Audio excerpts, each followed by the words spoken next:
आवाज आई। आवाज मैंने कहा कौन है, तो कहा मैं दयानंद सरस्वती।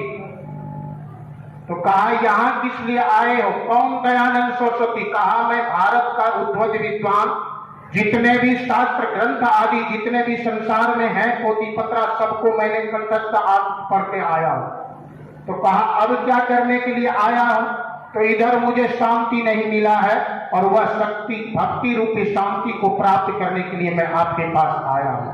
कहा पीछे पलट करके देख। जब पीछे पलट करके देखा तो क्या दिखाई दिया? कहा इधर तो नदी है। कहा तुम्हारे पास वो कचरा जितना लेकर के सर्टिफिकेट आदि लेकर के आए हो और दिल दिमाग में जितनी कचरा तुम भर करके रखे हो सब ले जा करके नदी में बहा दो, उसके बाद मेरे पास में आना। जब उनके पास में गए, स्नान आदि किए, सभी सर्टिफिकेट आदि गंगा में बहा दिए और जब उनके पास में गए तब उन्होंने पूछा, गेट खटखटाया दोबारा, तो तब कहा कौन? तो कहा मैं वही जानने के लिए आया हूं। आई बात समझ में? मैं वही जानने के लिए आया हूं। ठीक उसी प्रकार से यहां कहते हैं अपने अंदर में जितने भी संशय है यह संशय को निकाल दें, तब राम की भक्ति में आप प्रवेश करें, तब यह संवाद को आप सब समझ में आए, तब आप समझेंगे। और जब समझेंगे इनको तो क्या समझना है? तो अभी भगवान राम के पास में माता सबरी के पास भगवान राम गए हैं। उनके गुरु जी ने बताया, क्या बताया था? उनके गुरु जी ने कहा था जाते समय सबरी कहीं नहीं जाना, तुम्हारे इस कुटी में श्री राम खुद आएंगे, भगवान खुद आएंगे।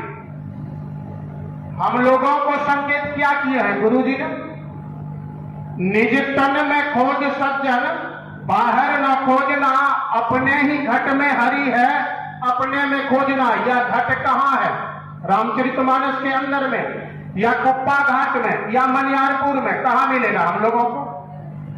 यह घट कहाँ है? किसी 3.5 हाथ की कोठरी में। और उसको जो कुटी बताया गया था, क्या वहां जाएंगे हम लोग अयोध्या में? जंगल में जाकर के सबरी की कुटिया मिल जाएंगे? वहां कुटिया बना करके जाएंगे तो वहां मिलेगा? वहां कुटिया पर आएंगे भगवान राम? नहीं।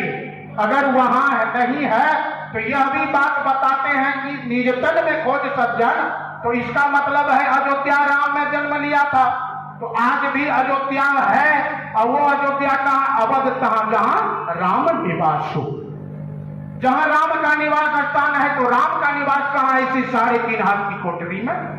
इस जब 3.5 हाथ की कोठरी में, तो यह कोठरी को कुटिया मान लीजिए, कुटिया को बाहर और भीतर राम नाम मणि दीप धरो जीह देहरी द्वार, तुलसी बाहर भीतर जो चाहती उजियार।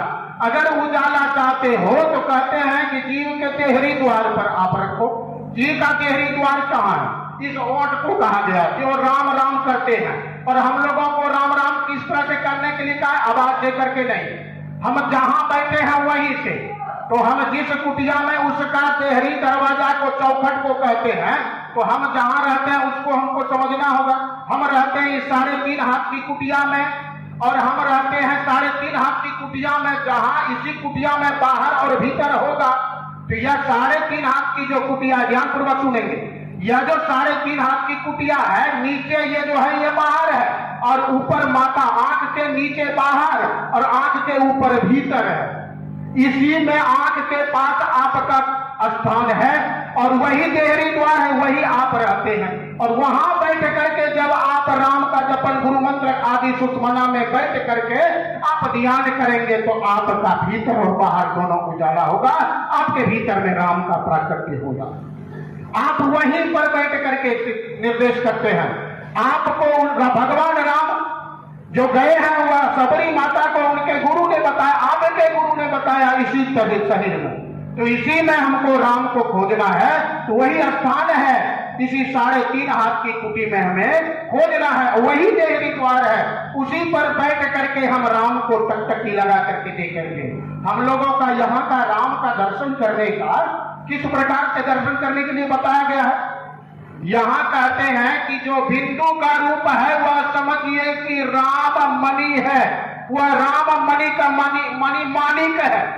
वही जो बिंदु है वह बिंदु को देखना है। वह कुटिया पर आप बैठ जाइए, सुषमना रूपी कुटिया पर आप बैठिए, और जब वहां से बैठ करके टकटकी लगा करके देखेंगे तो सारी भक्ति आपका पूरा होगा। सारी भक्ति आपके शरीर के अंदर में 5 कर्मेंद्रियां, 5 ज्ञानेंद्रियां है और एक मन है। ये 11वां है, और 11वां मन को टीका, मन को बैठा देना है जो दोनों दृष्टियों की धार पर। और जब वहां बैठेगा तो यह 10 इंद्रियां समेट आता है, और यह 10 इंद्रियों को समेटने के बाद 11वां मन होता है, तो एकादशी आपका पूरा होगा। और यह दिन में कई बार कर सकते हैं आप एकादशी। आज एकादशी है इसीलिए खुलासा कर दो, 11वां को एकादशी कहा जाता है। आपका भरपेट झूठम टूस खाए हुए हैं। भगवान राम और दुर्वासा, भगवान श्री कृष्ण और दुर्वासा की गुरु पूर्णिमा के दिन का कथा में आती है ये बात कि आप वह गए थे, दोनों कह रहे जमुना माँ को हमें पार करने दो, तो कहा अभी तक मैं कुछ भी गलती नहीं किया हूं, कोई गलती ऐसा माँ का अनुकूल चोरी नहीं किया हो, मुझे जमुना महारानी पार होने दो। तो कहा ऐसा है, ऐसा ही हुआ और गया।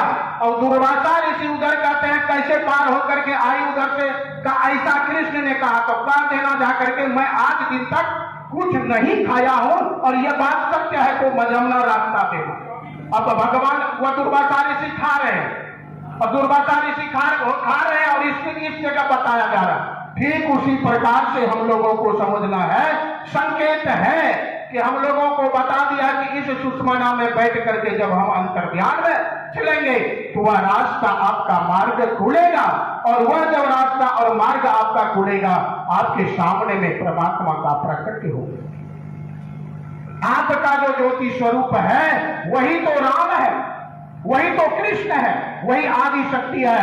उसी तरह से आपके अंदर में आप जैसे ही पैर हाथ धो करके ध्यान करने के लिए बैठते हैं कि आपका जो है वह एकादशी शुरू हो जाता है। इंद्रियों को जीतना, 14 इंद्रियां है और जितिया किया जाता है। 14 इंद्रियों के ऊपर दमन करना, 14 इंद्रियों को जीतने का कोशिश करने। आप रोज जितिया करेंगे, आपका रोज जितिया हो रहा है, जितिया शुरू है आपका। जो इंद्रियों को जीतने का कोशिश करता है, जितिया के बाद नवरात्र आता है। नवरात्र में ये 9 दरवाजा आपका है, 9 दरवाजा से आप ऊपर उठ करके सुषमना में आप ध्यान लगाते हैं, तो आप 10वीं अवस्था में 10वीं में प्रवेश करते हैं, और वहां कुंभकर्ण रूपी अहंकार का नाश होगा, और मन रूपी रावण का सत्यानाश होकर के विजयादशमी में आप जाएंगे। विजयादशमी में कोई बंधन नहीं होता, राम राज्य का साम्राज्य होता है। लगे हाथ दीपावली आता है, दशहरा के बाद दीपावली। आपके अंदर में जब हुआ दीपावली का जो दीपक जलेगा, वर्ष में एक बार आप दीपावली मनाते हैं, और यह सदा दीपावली मनाया जाएगा। ऐसी आपके भीतर में वह दीपावली मनाने की ऐसी शक्ति गुरु ने दिया है, और वह युक्ति को जानेंगे। दीपावली के बाद हम लोग छठ करते हैं, उसका भी उदाहरण सुन लीजिए। छठ करते हैं तो यहाँ दीपक जलने के लिए क्या है उपमा? हजारों सूर्य की भांति दीप्यमान चमकता हुआ सूर्य का प्राकट्य होता है। हाथ जोड़ करके माता उसमें अर्घ देते हैं। गुरु जी ने बताया है कि वह भी ज्योति में भी आपको टिकना नहीं है, वहां हाथ जोड़ करके उसे छोड़ दीजिए, क्योंकि आगे की पुकार करना है। आगे की पुकार है शब्द भेद का, उसका भेदन करना है। गुरु युक्ति से वह भेदन करने की कला को आप जानेंगे, उस शब्द को आप समझेंगे, जानेंगे। वह 5 प्रकार की शब्द है, वह शब्द की निशब्द में निशब्द से आप परम पद को प्राप्त करेंगे। यहाँ आपकी भक्ति की प्रकाशता पर पहुंचे, आप भक्ति को प्राप्त किए, आप भक्ति स्वरूप हो गए। आप राममय है, कृष्णमय है, आदि शक्तिमय है। आपका जीवन धन धान्य से भर जाएगा, यहाँ भी सुखी और वहां भी सुखी। मम दर्शन फल परम अनूपा, जीव पाय वही निज सहज स्वरूपा। भगवान राम खुद कहते हैं ये जीव अपने सहज स्वरूप में जग गए, भक्ति पूर्ण हो गई। बोलिए प्रेम से श्री सद्गुरु महाराज की जय।